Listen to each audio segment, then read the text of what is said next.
Good morning students. बच्चों, last class में हमने स्टडी किया था कि एसिड क्या होते हैं, बेस क्या होते हैं और उनकी प्रॉपर्टीज़ क्या होती हैं और वो हमारी डेली लाइफ में कहाँ कहाँ यूज़ होते हैं। ये हमने पढ़ा था लास्ट क्लास में। एसिड और बेस की एक जनरल सी इंट्रोडक्शन देखी थी हमने कि वो क्या होते हैं।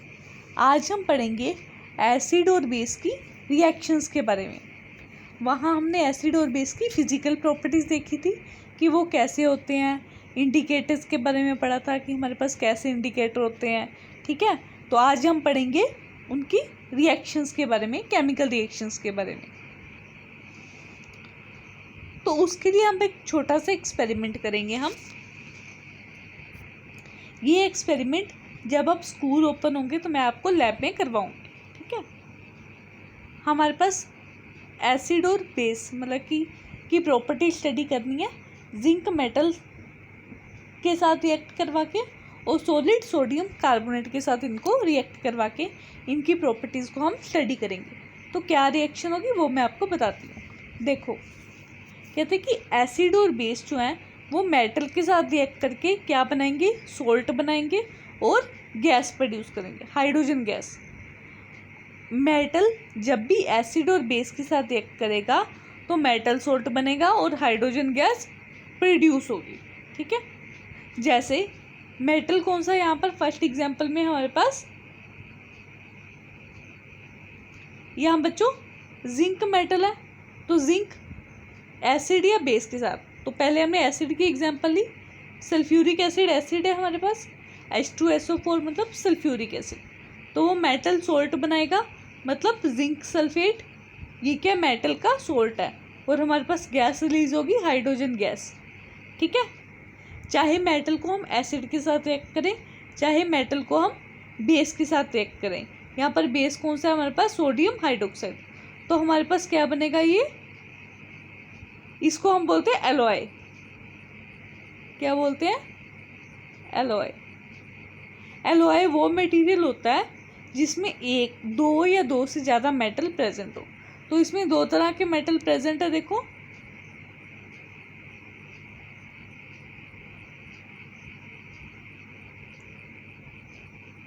एक यहाँ सोडियम प्रेजेंट है और एक यहाँ जिंक प्रेजेंट है। तो दो तरह के एटम प्रेजेंट है, इसलिए ये क्या है हमारे पास, एलॉय है। ठीक है, तो जब मेटल एसिड के साथ रिएक्ट करता है तो हमारे पास सोल्ट बनता है और हाइड्रोजन गैस रिलीज होती है। जब मेटल बेस के साथ रिएक्ट करता है तो वहाँ पर एलॉय की फॉर्मेशन होती है और साथ में हाइड्रोजन गैस रिलीज होती है।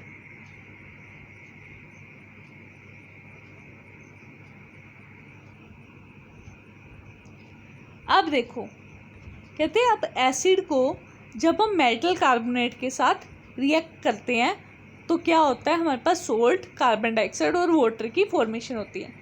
बच्चों, ये जो जनरल रिएक्शंस है ना, ये वाली, ये आपको याद रखनी है कि ये रिएक्शन क्या होती हैं, कैसे होती हैं, ये सब आपको याद रखना है। ठीक है, तो एसिड के लिए हमने यहाँ पर हाइड्रोक्लोरिक एसिड लिया। ठीक है, मेटल, मेटल क्या है यहाँ पर, कैल्शियम, और आगे कार्बोनेट, कार्बोनेट क्या है, CO3। तो मेटल कार्बोनेट क्या हो गया, कैल्शियम कार्बोनेट। तो सोल्ट बना, क्या हुआ, इसने इसके Cl ले लिए तो कैल्शियम क्लोराइड बन गया, कार्बन डाइऑक्साइड और वाटर बन गया। तो जब हम एसिड को मेटल कार्बोनेट के साथ रिएक्ट करेंगे तो हमारे पास सोल्ट बनेगा, कार्बन डाइऑक्साइड बनेगी और वाटर बनेगी। तो ये रिएक्शन आपने याद रखनी है। जब हमने एसिड को, सॉरी, जो मेटल को एसिड के साथ रिएक्ट किया था तो सोल्ट बना था और हाइड्रोजन गैस रिलीज हुई थी। लेकिन जब हम मेटल को बेस के साथ रिएक्ट करेंगे तो एलॉय की फॉर्मेशन होगी और हाइड्रोजन गैस रिलीज होगी। और जब हम एसिड को मेटल कार्बोनेट के साथ रिएक्ट करेंगे तो सोल्ट बनेगा, कार्बन डाइऑक्साइड बनेगी और वाटर रिलीज होगा। बेस जो है वो मेटल कार्बोनेट के साथ कोई भी रिएक्शन नहीं करेगा। ये बात आपने ध्यान में रखनी है कि एसिड जो है वो मेटल कार्बोनेट के साथ रिएक्ट करता है, लेकिन बेस जो है वो मेटल कार्बोनेट के साथ रिएक्ट नहीं करता। तो हमारे पास कुछ ऑप्शंस है।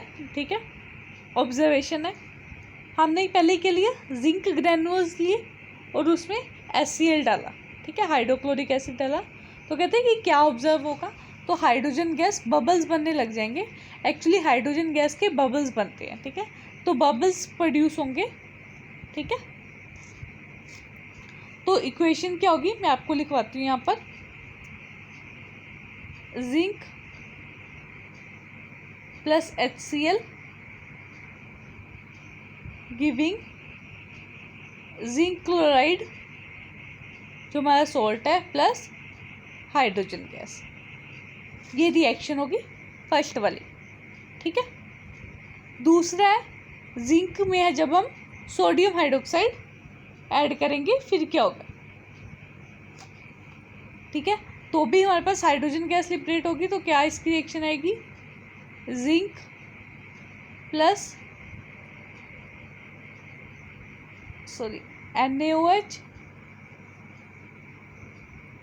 तो सोडियम जिंकेट हमने पढ़ा था, Na2ZnO2 प्लस हाइड्रोजन गैस, ठीक है, क्लियर है। थर्ड में a spatula of sodium carbonate plus 5 ml HCl। अब हम एसिड के साथ मेटल कार्बोनेट को रिएक्ट करवा दें, तो इसमें क्या होगा, इसमें क्या रिएक्शन आ गई, हमारे पास कार्बन डाइऑक्साइड और वाटर रिलीज होंगे। हमने पढ़ा था जब हम मेटल कार्बोनेट को एसिड के साथ रिएक्ट करते हैं तो हमारे पास क्या होता है, कार्बन डाइऑक्साइड सोल्ट बनता है, कार्बन डाइऑक्साइड रिलीज होती है और वाटर रिलीज होता है। तो क्या होगा, HCl है, उसमें हमने डाला सोडियम कार्बोनेट, ठीक है। तो ये क्या देगा हमारे पास, NaCl सोल्ट बनाएगा plus water plus carbon dioxide. तो ये हमारे पास रिएक्शन होगी, ठीक है। और हमने पढ़ा था लास्ट क्या है कि हमने 5 ml NaOH में एक स्पैचुला सोडियम कार्बोनेट डाला, तो हमने पढ़ा था कि बेस जो है वो रिएक्ट नहीं करते मेटल कार्बोनेट के साथ, ठीक है। बच्चों जो हमने एक्टिविटी में पढ़ा अब हम उसको स्टडी करते हैं कि कैसे होता है, ठीक है। तो अब हम पढ़ेंगे केमिकल प्रॉपर्टीज़ किसकी, एसिड्स और बेसिस की। तो देखो सबसे पहले हमने सोडियम हाइड्रोक्साइड का सॉल्यूशन लिया और उसमें जिंक मेटल डाल दिया, ठीक है। तो क्या होगा, हाइड्रोजन गैस के बबल्स निकलने स्टार्ट हो जाएंगे। जब हम जिंक को सोडियम हाइड्रोक्साइड में डालेंगे तो हाइड्रोजन गैस के बबल्स ऑब्जर्व होंगे। तो इसका क्या मतलब है कि बेस जब मेटल के साथ रिएक्ट करता है तो सोल्ट बनाता है और हाइड्रोजन गैस बनाता है। तो आप बोलोगे कि मैम ने तो बोला था कि यहाँ पर एलओआई बनता है, लेकिन यहाँ पर तो सोल्ट लिखा हुआ है। तो बच्चों एलओआई को हम सोल्ट भी बोल देते हैं, ठीक है। तो यहाँ पर देखो जिंक जब सोडियम हाइड्रोक्साइड के साथ रिएक्ट करता है तो ये Na2ZnO2 इसको बोलते हैं sodium zincate. Sodium zincate salt बन रहा है और साथ में हाइड्रोजन गैस रिलीज हो रही है और हाइड्रोजन गैस के हमें बबल्स देखने को मिलते हैं, ठीक है। अब नेक्स्ट है जब हमने हाइड्रोक्लोरिक एसिड में जिंक डाला तो क्या होगा, जिंक HCl के साथ रिएक्ट करेगा, ZnCl2 सोल्ट बनेगा जिंक क्लोराइड और साथ में हाइड्रोजन गैस रिलीज होगी, ठीक है। तो दोनों ही केस में क्या होगा कि सोल्ट बनेगा और हाइड्रोजन गैस रिलीज होगी, ठीक है। कहते हैं ज़्यादा हाइड्रोजन कब रिलीज होगी, जब जिंक जो है वो एसिड के साथ रिएक्ट करेगा, ठीक है। ऐसा क्यों होता है, क्योंकि मेटल्स जो है मेटल्स की एसिड के साथ रिएक्शन जो है वो फास्टर होती है, ठीक है, एज़ कम्पेयर टू मेटल की बेस के साथ रिएक्शन। तो एसिड जो है वो जल्दी रिएक्ट करते हैं मेटल के साथ एज़ कम्पेयर टू बेसिस। कहते हैं क्या बेसिस मेटल के साथ रिएक्ट करते हैं, no, bases do not react with all metals. Bases सभी मेटल के साथ रिएक्ट नहीं करते, कुछ ही मेटल्स के साथ बेस जो है वो रिएक्ट करते हैं, ठीक है। जिंक के साथ देखो सोडियम हाइड्रोक्साइड जो बेस है हमारा वो रिएक्ट कर रहा है यहाँ पर, ठीक है, और सोडियम जिंकेट प्लस हाइड्रोजन बना रहा है। लेकिन अगर हम मैग्नीशियम को बेस के साथ रिएक्ट करवाते हैं तो वहाँ पर कोई भी रिएक्शन नहीं होती, ठीक है। तो मैग्नीशियम जो है वो बेस के साथ रिएक्ट नहीं करता, तो इसलिए ही बोला गया कि सभी मेटल्स जो हैं वो बेस के साथ रिएक्ट नहीं करते, कुछ ही मेटल्स करते हैं।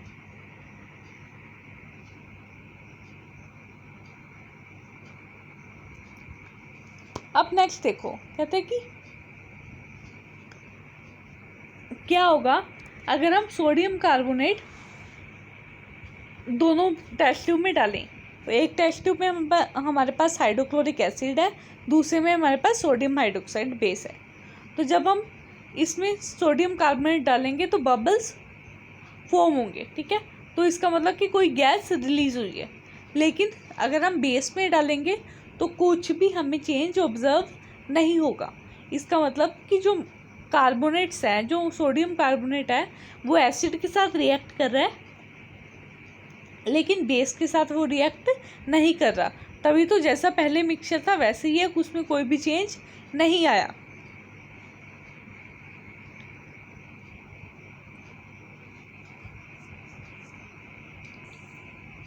कहते हैं कि जब हमारा एसिड जो है वो सोडियम कार्बोनेट के साथ रिएक्ट करता है तो हमारे पास कार्बन डाइऑक्साइड गैस रिलीज होती है, इसलिए वहाँ पर बहुत जल्दी हमें बबल्स की फॉर्मेशन विजिबल होती है, क्योंकि कार्बन डाइऑक्साइड काफ़ी स्पीड में रिलीज होती है, ठीक है। तो जब हम एसिड को मेटल कार्बोनेट के साथ रिएक्ट करेंगे तो हमारे पास सोल्ट बनेगा, कार्बन डाइऑक्साइड गैस बनेगी और वाटर रिलीज होगा, ठीक है। तो कार्बन डाइऑक्साइड के बबल्स हमें काफ़ी मिलते हैं, काफ़ी एफर्वेसेंस के साथ ही गैस आती है, जैसे झाग सी बन जाती है ना किसी सॉल्यूशन के ऊपर, तो ऐसे वाइट कलर की झाग बन जाती है सॉल्यूशन के ऊपर, तो उससे हमें पता चलता है कि ये कार्बन डाइऑक्साइड गैस है। नेक्स्ट, जब हम बेस को सोडियम हाइड्रोक्साइड के साथ रिएक्ट करेंगे तो कोई भी रिएक्शन नहीं होगी। तो बेस जो है वो मेटल कार्बोनेट के साथ या मेटल बाइकार्बोनेट के साथ रिएक्शन नहीं परफॉर्म करते। बच्चे अब आप पूछोगे कि मैम ये मेटल बाइकार्बोनेट क्या होता है। कार्बोनेट तो हमें समझ आ गया बच्चे, मेटल बाइकार्बोनेट को हम मेटल हाइड्रोजन कार्बोनेट भी बोलते हैं, ठीक है। तो मेटल ले लो, मान लो मैंने सोडियम ले लिया, ठीक है, हाइड्रोजन और कार्बोनेट, तो ये हो गया मेटल बाइकार्बोनेट, ठीक है। इसके साथ भी हम एसिड को रिएक्ट करेंगे तो कार्बन डाइऑक्साइड और वाटर और सॉल्ट की ही फॉर्मेशन होगी, लेकिन बेस जो है वो मेटल बाइकार्बोनेट के साथ भी रिएक्शन नहीं देता। तो एसिड जो है उनकी मेटल के साथ रिएक्शन पढ़ते हैं पहले। जब वो मेटल के साथ रिएक्ट करते हैं तो सोल्ट बनाते हैं और हाइड्रोजन गैस रिलीज करते हैं, और कितना हमारा हाइड्रोजन गैस का अमाउंट रिलीज हुआ वो ज़्यादा होता है, ठीक है। बेसिस को जब हम रिएक्ट करते हैं तो वो सोल्ट बनाते हैं और साथ में हाइड्रोजन गैस रिलीज करते हैं, लेकिन जो हाइड्रोजन गैस का अमाउंट जो रिलीज हो रहा है वो कम होता है एज़ कम्पेयर टू एसिड्स, ठीक है। अब एसिड की रिएक्शन मेटल कार्बोनेट या बाइकार्बोनेट के साथ, तो जब भी एसिड मेटल कार्बोनेट या बाइकार्बोनेट के साथ रिएक्ट करेगा तो हमारे पास सोल्ट बनेगा, कार्बन डाइऑक्साइड गैस रिलीज होगी और वाटर की फॉर्मेशन होगी, ठीक है।